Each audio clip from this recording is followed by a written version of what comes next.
सो hi guys, आदर्श है।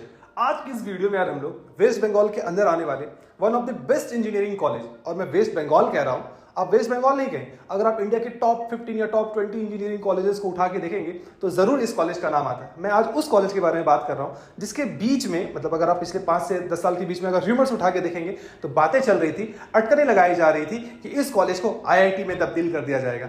आज मैं वेस्ट बंगाल की आन बान और शान जादवपुर यूनिवर्सिटी के बारे में बात करने वाला हूं। हाँ, जादवपुर यूनिवर्सिटी के बारे में बहुत सारे लोग जो कि वेस्ट बंगाल में रहते हैं शायद जान रहे होंगे, लेकिन आज मेरी इस वीडियो के माध्यम से मैं उम्मीद करता हूं कि इंडिया के और भी बहुत सारे स्टूडेंट इस कॉलेज के बारे में जान पाएंगे।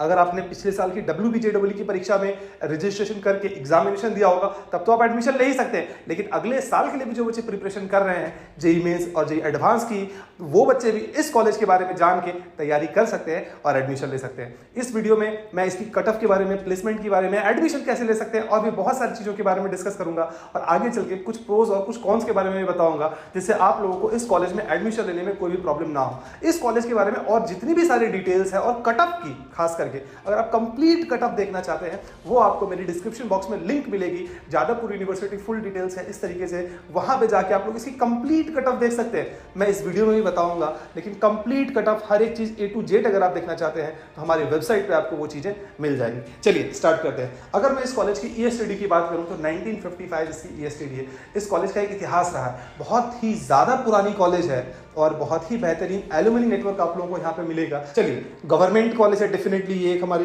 NIRF रैंकिंग अगर आप इसकी इंजीनियरिंग कैटेगरी की देखेंगे तो वो 10 है। आगे चल के हम लोग और भी कैटेगरी की बात करेंगे।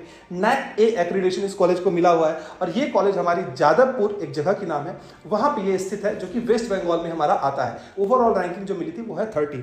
अगर आप इसकी फार्मेसी रैंकिंग देखेंगे डेट वाज 18, और अगर आप इसकी यूनिवर्सिटी रैंकिंग देखेंगे तो वो टॉप 5 यूनिवर्सिटी में आती है, चौथी रैंक है इसकी। और इंजीनियरिंग कैटेगरी में अगर आप इसका रैंक देखेंगे तो वो है 10। लगातार 5 साल 10 साल में अगर आप देखेंगे उठा के तो ये कॉलेज हमेशा टॉप 20 में अपना स्थान कहीं ना कहीं बरकरार रखा है। देखिए, कोर्सेज की अगर मैं बात करूं तो BTech कोर्सेज आप लोगों के लिए ऑफर किए जाते हैं, जो कि यहाँ की फ्लैगशिप कोर्स है और बहुत सारे बच्चे इस कोर्स की वजह से इस कॉलेज को जान रहे हैं। इसके अलावा अगर मैं बात करूं तो MA, BSc, MSc, ME, MTech, BA, MC और डिफरेंट कोर्सेज आप लोगों के सामने दिख रहे हैं। आर्किटेक्चर की कोर्सेज और भी बहुत सारे कोर्सेज दिख रहे होंगे। इन सारे ही कोर्सेज में आप एडमिशन ले सकते हैं। अगर मैं BE और BTech की बात करूं तो WBJEE नाम की परीक्षा होती है, उस परीक्षा में आपको पार्टिसिपेट लेना पड़ता है, उससे ही आप लोगों की एडमिशन होती है। ध्यान रखिएगा। और भी बहुत सारे कॉलेजेस जैसे कि हेरिटेज हो गया, IEM कोलकाता, इन सारे कॉलेजेस में आप जेईई मेंस या फिर मैनेजमेंट कोटा से भी एडमिशन ले सकते हैं। लेकिन जादवपुर यूनिवर्सिटी क्योंकि एक गवर्नमेंट कॉलेज है तो यहाँ पे एडमिशन आप लोगों की जो मिलती है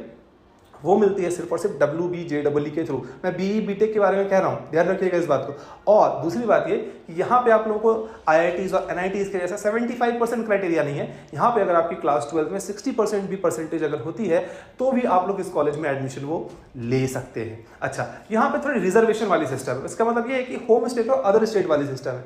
इसका मतलब ये है कि फॉर एग्जाम्पल अगर आप बिहार, झारखंड और भी अगर किसी स्टेट से है, वेस्ट बंगाल को छोड़ के, तो आप अदर स्टेट के स्टूडेंट हो गए तो आपके लिए सीटें लिमिटेड है, 10% सीटें हैं। और अगर आप होम स्टेट के लिए तो आपके लिए 90% सीट है। तो थोड़ा अदर स्टेट के बच्चों के लिए एडमिशन पाना थोड़ा मुश्किल होता है। क्यों? क्योंकि नंबर ऑफ सीट्स आप लोगों के लिए कम है। खैर, अगर मैं BE और BTech की बात करूं खास करके तो इसमें अगर आप कोर्सेज देखेंगे तो chemical engineering, civil engineering, computer science and engineering, construction engineering, electrical engineering, electronics and telecommunication engineering और सिमिलरली और भी बहुत सारे ब्रांचेस आपके सामने यहाँ पे दिख रहे हैं। आप चाहें तो एक बारी पॉज करके देख सकते हैं। अब हम लोग बात करते हैं फीस स्ट्रक्चर की। इंजीनियरिंग कॉलेजेस की अगर आप IITs और NITs की भी अगर आप फीस देखेंगे तो वहाँ आपको फीस क्या देखने को मिलता है? 8 से 10 लाख के करीब में आप लोगों की 4 साल की फीस होती है।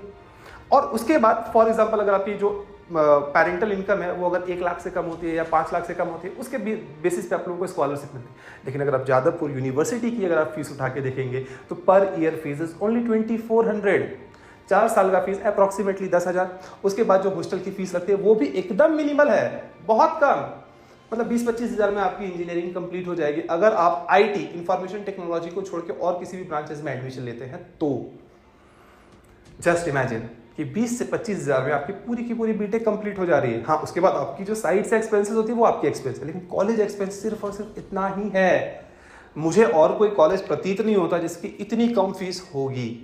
इसको तो आप फीस, जीरो फीस भी कह सकते हैं, अप्रोक्सीमेटली जीरो फीस भी कह सकते हैं आप लोग। लेकिन हाँ, IT यानी कि इंफॉर्मेशन टेक्नोलॉजी की जो फीस है वो ज़्यादा है। 30,000 रुपए प्रति साल, यानी कि 1,20,000 रुपए आप लोगों को फीस लगते हैं 4 साल के। तो जादवपुर यूनिवर्सिटी के 2 कैंपसेस हैं, एक हमारा सॉल्ट लेक में है और एक हमारा जादवपुर में। तो जादवपुर वाली जो कैंपस है वो बड़ी कैंपस है, पुरानी कैंपस है, 56 एकड़ की कैंपस, और सॉल्ट लेक वाली वो नई कैंपस है, इंफ्रास्ट्रक्चर उसका थोड़ा सा न्यू है और वो हमारी 26 एकड़ की है। तो जादवपुर यूनिवर्सिटी से थोड़े से जो कुछ बच्चे नाराज होते हैं, या फिर अगर आप नॉर्थ के बच्चों को खास करके देखेंगे या साउथ के बच्चों को देखेंगे, थोड़ा सा कम ध्यान जाता है, क्योंकि उस हिसाब से एडवर्टीजमेंट इस कॉलेज का नहीं है। दूसरी चीज ये है कि इंफ्रास्ट्रक्चर, जैसे इतनी पुरानी कॉलेज है, इंस्टीट्यूट ऑफ एमिनेंस है, जिस हिसाब से इस कॉलेज का इंफ्रास्ट्रक्चर और बेहतरीन होना चाहिए था, उतनी इंफ्रास्ट्रक्चर उतनी अच्छी नहीं है कंपेयर टू। और अगर आप कॉलेज को देखते हैं, किसी आईआईटी को, टॉप के आईआईटी को देखते हैं, टॉप के एनआईटी को देखते हैं, तो इंफ्रास्ट्रक्चर हालांकि बहुत ज़्यादा बदलाव आ रहा है, बहुत सारे स्टेप्स उठाए जा रहे हैं इस चीज़ को लेके, लेकिन मुझे ऐसा लगता है कि थोड़ा सा और इंफ्रास्ट्रक्चर में और पैसे खर्च होने की ज़रूरत है और इंफ्रास्ट्रक्चर को बहुत अच्छा बनाने की ज़रूरत है, क्योंकि कॉलेज इतना बेहतरीन है, प्लेसमेंट इतनी अच्छी है, इंफ्रास्ट्रक्चर भी अच्छी होनी चाहिए। ठीक है, चलिए 2 कैंपसेस था जो कि मैंने बता दिया। अब बात करते हैं हॉस्टल और मेस फैसिलिटी की।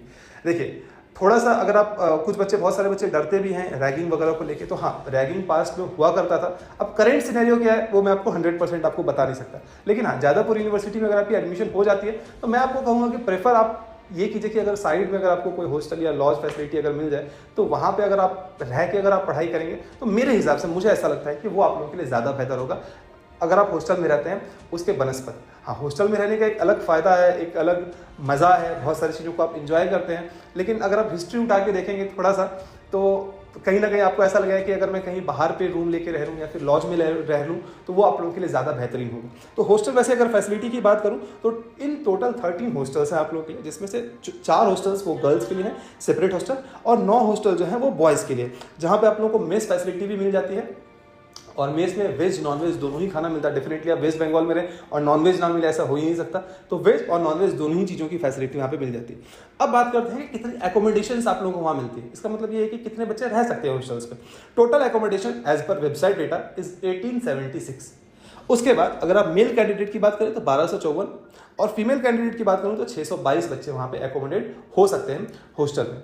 ठीक है, इसके बाद अगर आप कैंपस इंफ्रास्ट्रक्चर की बात करें, तो जैसे कि मैंने हॉस्टल के बारे में बताया, मेस फैसिलिटी के बारे में बताया, सिमिलरली आप लोगों के लिए मेडिकल और हॉस्पिटल फैसिलिटी भी वहाँ पे मिल जाती है, जिम्नेशियम मिल जाता है, लाइब्रेरी मिल जाती है, 3 स्टोरी की लाइब्रेरी की बिल्डिंग मिल जाती है, जहाँ पे 500 से भी ज़्यादा बच्चे एक साथ बैठ के अपनी पढ़ाई कर सकते हैं। और मुझे ऐसा लगता है कि जादवपुर यूनिवर्सिटी की जो लाइब्रेरी है वो काफ़ी ज़्यादा अच्छी है, वहाँ पे बुक्स आपको सारे टाइप के बुक मिल जाते हैं, और आप लोग बहुत सारी एग्जामिनेशन की वहाँ पे तैयारी भी कर सकते हैं और अपनी पढ़ाई की भी वहाँ पे तैयारी कर सकते हैं, जो नॉर्मल आप लोगों का क्लास वगैरह चलता है। इसके साथ साथ स्पोर्ट्स इंफ्रास्ट्रक्चर भी बहुत अच्छी है।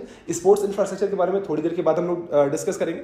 सारे लैबोरेटरीज आप लोगों को मिल जाते हैं, क्लासेस जो मिलती हैं वो एयर कंडीशनड आप लोगों को क्लासरूम्स मिल जाती हैं। अब हम लोग बात कर लेते हैं कट ऑफ की। तो कट ऑफ की जहाँ पे मैं बात कर रहा हूँ, आपको लगा कि भैया आप तो यहाँ पे सिर्फ और सिर्फ ऑल इंडिया की कट ऑफ दिखा रहे हैं। देखिए, इसकी कट ऑफ अगर आप पूरी कंप्लीट कट ऑफ देखना चाहते हैं तो इसकी पूरी कंप्लीट कट ऑफ जो मैंने जो डिस्क्रिप्शन पे लिंक दिया है ना, जादवपुर यूनिवर्सिटी फुल डिटेल्स, इस तरीके से कुछ एक लिंक होगा, वहाँ पे जाएंगे, फ्री ऑफ कॉस्ट है, कुछ पैसे आपको नहीं लगने वाले।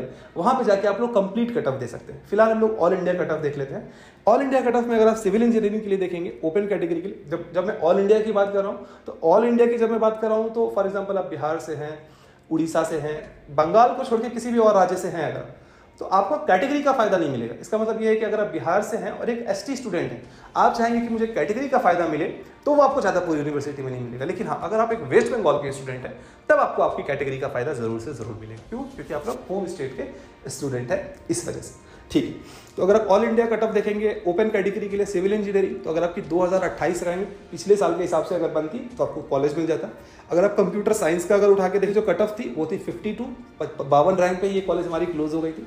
लेकिन अगर आप होम स्टेट के लिए उठा के देखेंगे तो 200 से भी ज़्यादा अगर आपकी रैंक होती तो भी आपको ये कॉलेज मिल जाता ओपन कैटेगरी के लिए। तो ऑल इंडिया और होम स्टेट में इतना फर्क मिलता है। अगेन आई एम सेइंग, अगर आपको होम स्टेट और कंप्लीट कट ऑफ देखना है तो डिस्क्रिप्शन पे लिंक है, वहाँ से देखिएगा। अगर आप इस कॉलेज की प्लेसमेंट को उठा के देखेंगे और किसी भी IITs वगैरह की भी प्लेसमेंट को उठा के देखेंगे, तो आपको लगेगा कि भैया काइंड ऑफ सिमिलर प्लेसमेंट यहाँ पे भी मुझे देखने को मिल रही है। कैसे मिल रही है? चलिए, अगर आप 2023 के प्लेसमेंट हाइलाइट्स को उठा के देखें तो यहाँ पे आपको देखने को मिलेगा कि highest package was 85 LP।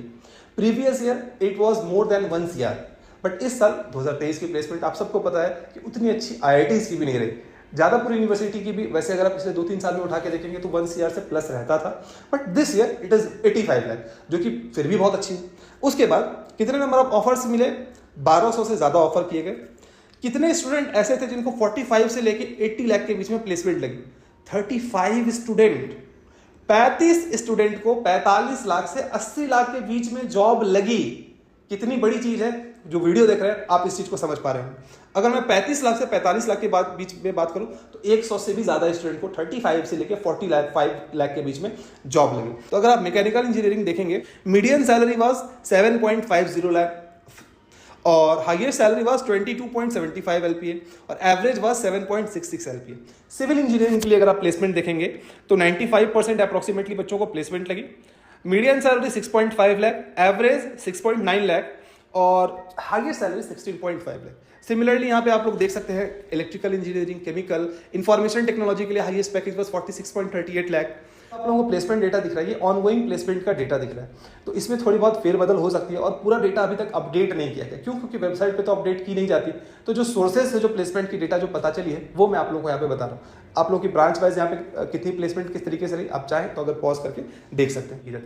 Definitely की जाती है। अगर मैं यहाँ की कल्चरल फेस्ट की बात करूँ तो संस्कृति नाम की एक कल्चरल फेस्ट है जो कि यहाँ पे सेलिब्रेट किया जाता है। 9 दिन तक ये कल्चरल फेस्ट सेलिब्रेट किया जाता है और यकीन नहीं करोगे, वेस्ट बंगाल में अगर आप देखोगे तो one of the biggest cultural fest यहाँ पे होता है, जहाँ पे आप अपनी प्रतिभा का पूरा का पूरा प्रयोग कर सकते हो। और अगर आप किसी चीज़ में पार्टिसिपेट नहीं भी लेते हो तो आप इंजॉय कर सकते हो। बहुत सारे बड़े बड़े सिंगर्स को यहाँ पे बुलाया जाता है जो कि आके आप लोगों के लिए परफॉर्म करते हैं। तो आप लोग यहाँ पे कल्चरल फेस्ट पे बहुत ज़्यादा मजा करने वाले। सिमिलरली आप लोगों के लिए स्पोर्ट्स टूर्नामेंट वगैरह भी ऑर्गेनाइज की जाती है, जहाँ पे आप लोग अपना जो हुनर है उसको वहाँ पे दर्शा सकते हो।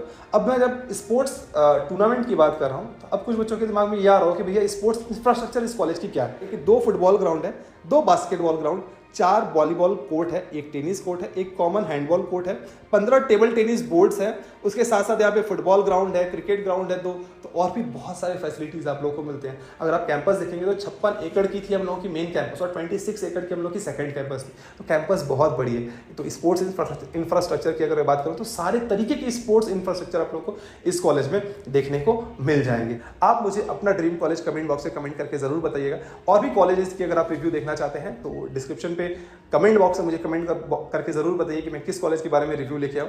ये वीडियो आप लोगों को कैसी लगी आप जरूर से जरूर बताइएगा। हमारी व्हाट्सएप की लिंक डिस्क्रिप्शन पे आपको मिलेगी। टॉप इंजीनियरिंग एग्जामिनेशन जिसको आप अप्लाई कर सकते हैं उसकी लिंक डिस्क्रिप्शन पे आप लोगों को मिलेगी। और भी बहुत सारे इंपॉर्टेंट लिंक्स आप लोगों को डिस्क्रिप्शन में मिलेंगे, उसको जाके जरूर से जरूर चेक कीजिएगा। और उम्मीद करता हूँ कि वीडियो आप लोगों को पसंद आए। इसी तरीके की और भी वीडियोस देखने के लिए चैनल को आप लोग सब्सक्राइब कर सकते हैं। तब तक के लिए बाय बाय।